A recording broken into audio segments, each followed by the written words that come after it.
Yeah, I guess for me, the last time I split bills with a woman I was dating was college. Ever since then, whatever woman's with me, I cover everything. But I've never had a woman that actually made more money than me or even close to the amount of money that I have. So it's like if I'm making 150,000 and she's making 30,000, me asking her to split anything I feel is just silly. But wouldn't you feel like she should split the bill with you if she was making twice what you made? No, because then you have to live a bum ass lifestyle like her. Because if you're living as if you can only afford the percentage of it that she could afford, then you got to live a life that you probably don't want to live. Like right now, if me and you break up and I get a new girl and she makes 100K a year, and let's just say I make a couple million a year, then yeah, like probably she's moving into my crib. Right.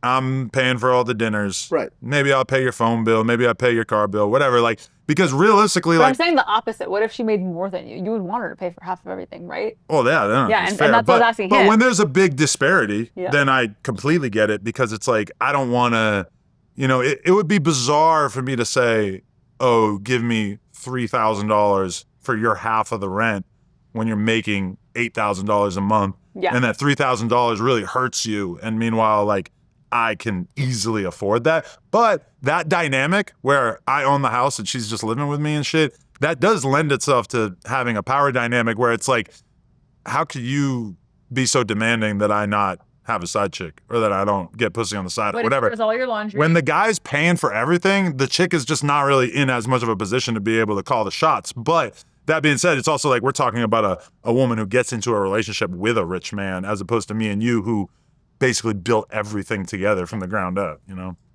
Yeah, I mean, I had one girlfriend who just came from a very wealthy family from Indonesia, right? I remember first time I drove in a BMW was her car.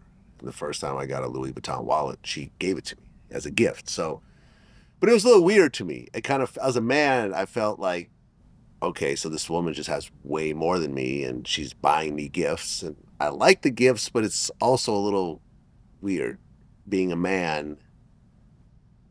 Like, for example, we were talking about, what if we get married one day? And she's like, oh, my dad will buy us a house. And I'm like, that's going to be different. So that's technically going to be her house. She can kick me out of But if you're her married, house, it would be both yours. depending on how it's structured, Hmm. right? It can go a lot of different ways. Do you guys have a prenup? Mm-hmm. You did. Congratulations. I initiated it. When you had that conversation, was he cool with it? Yeah, I think we're both very logical people. We love each other, but we know that there's so many marriages that end horribly. And it's like 60% of marriages We've just fail? seen it way too many times, yeah. the funny thing about the prenup, though, was that his lawyer was like, "Are you sure that's your kid?" And that's like the internet comments come to life. And it's like, if you've ever seen my kid, she doesn't look like me. She looks exactly like him. People think I'm the nanny. And I was like, this is some shisty ass shit right now. But for the record, the lawyer said that before you did the scene with Jason Love. And Exactly. that became like a big joke after that, yeah. But I was just like, wow, I could see how them dealing with all of these marriages, they have a very negative and pessimistic view about divorces. And when I saw that, I was like, how could this not be his kid?